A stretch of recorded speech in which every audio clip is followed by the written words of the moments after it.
Hi everyone, welcome back to this YouTube channel. So today I wanted to share with you how I got my work permit in 15 minutes. Yes, I am not joking. This is not a clickbait.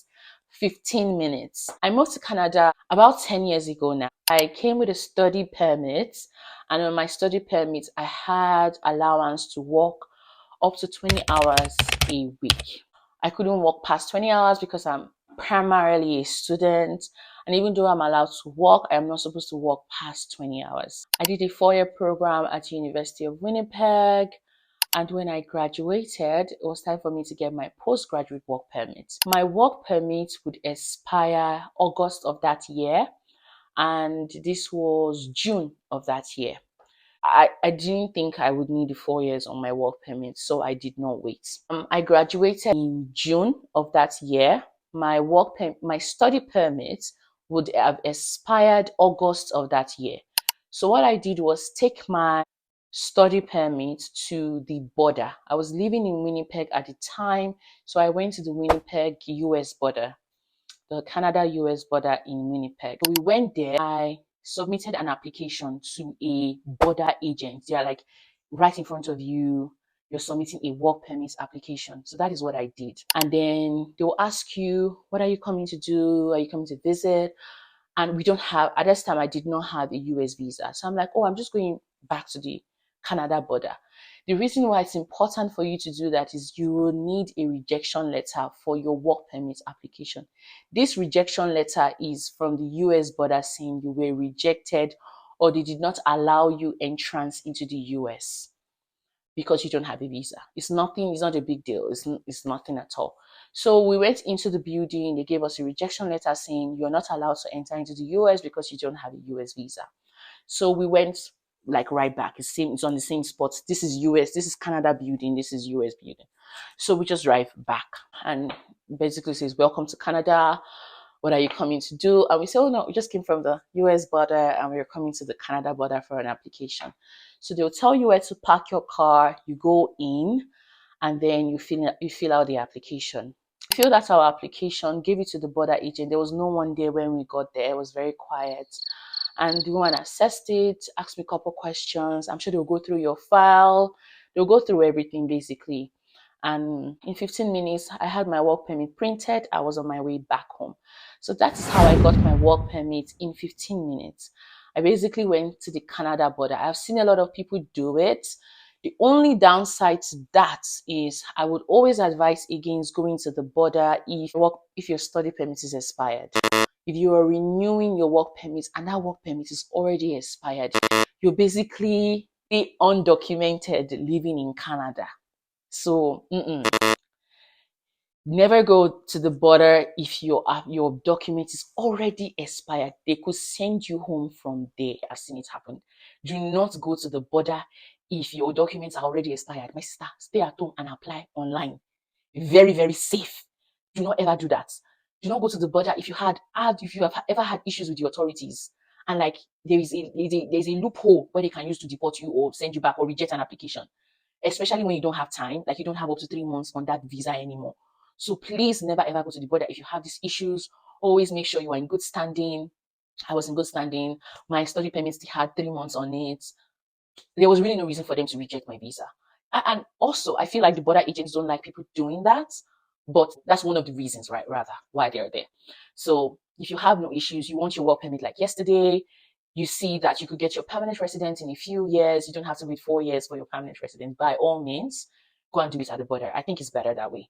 So I had my work permit very early. It doesn't really change much. Obviously, it removes the burden of you having to keep a GPA on your study permit.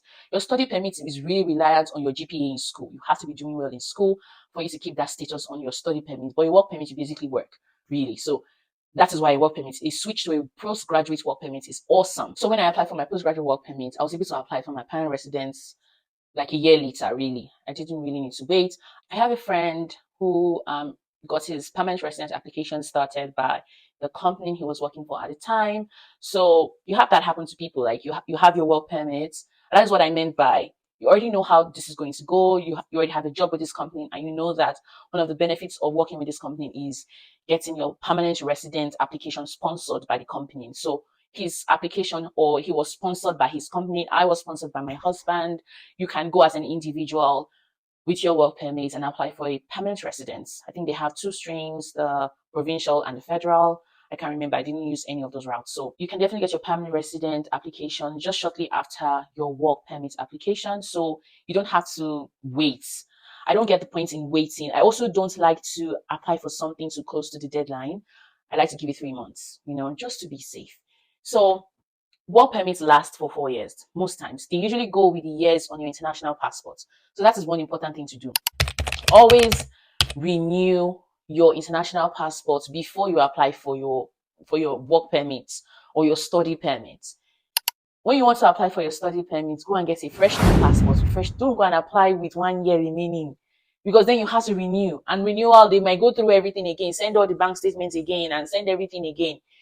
I'm sure you don't want to go through that. So make sure you have enough years, at least 4 or 5 years on your international passport before you get your postgraduate work permit.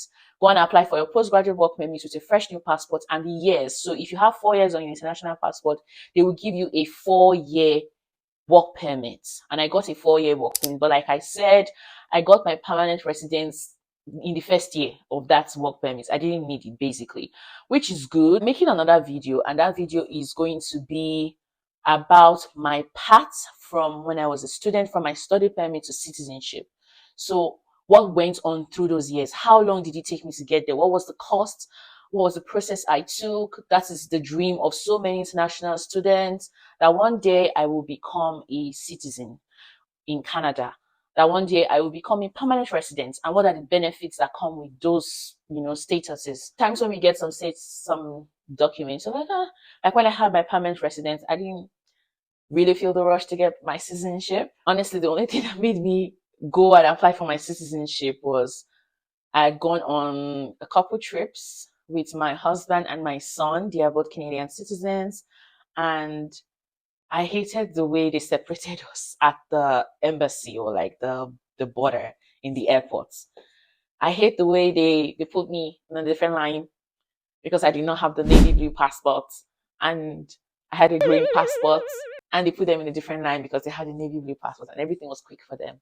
I don't like being separated from my family. Never. So that's one thing that motivated me to go and apply for my citizenship, really.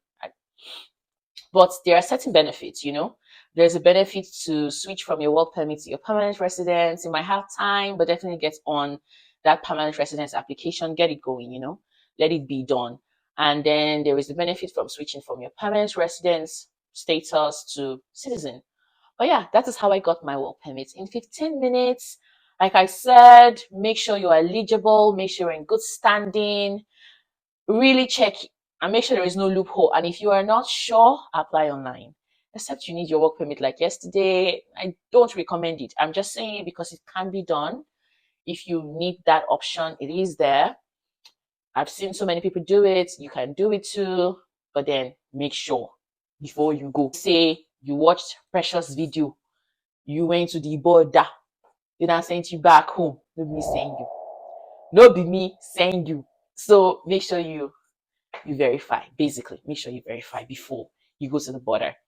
Yeah, so watch out for my other videos. Please subscribe, share, Bye, good night. Thank you for watching this video. Subscribe.